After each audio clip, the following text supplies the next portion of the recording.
Hey everybody, this is Vince Miller. Thank you so much for joining me for the devotional. We are in Acts chapter 4, verses 36 through 37. It reads this way.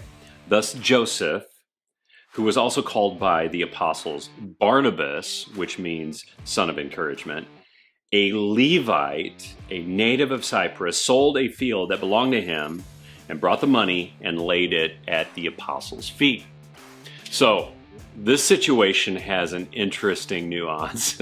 After a first reading, what Barnabas did might appear to be a Christian manifestation of socialism, but it's not, because it was a willing act by Barnabas. It wasn't something mandated by religious powers or government legislation.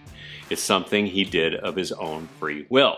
After a second reading, we might also perceive his actions to be just simple extreme generosity, which would fit better with the theme of the previous verses. But after a more careful reading, you'll notice that the text says that Barnabas was a Levite. He was a man born into the priestly line and actually was of the same lineage as Annas and Caiaphas, who were the two corrupt high priests that held the trial of Jesus and now the trial of Peter and John, right? But here is a nuance from history that gives us some insight into this moment. Levites, according to the law of God, were not allowed to own land. In fact, owning land put them in violation of the law because Israel, the land itself, was intended to be their inheritance. Now, we don't know why or how Barnabas came about this land, but he's definitely convicted about it and correcting course. And it appears to me that while this may look like an act of generosity, it might be better categorized as an act of repentance.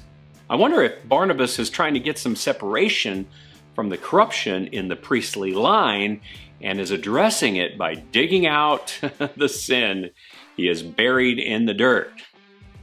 You know, I think we all have dirt in our past. We have dirt that we have buried and left unaddressed.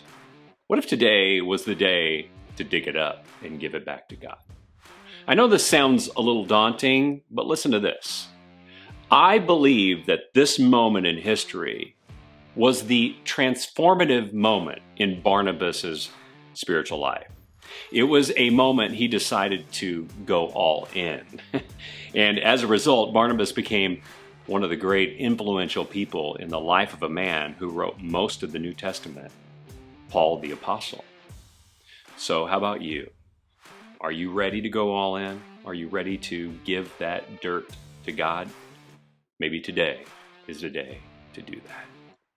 Thanks for joining me for this devotional. I pray that you'll just share this with someone you know, that you'll hit subscribe below, and I'll see you right back here again tomorrow.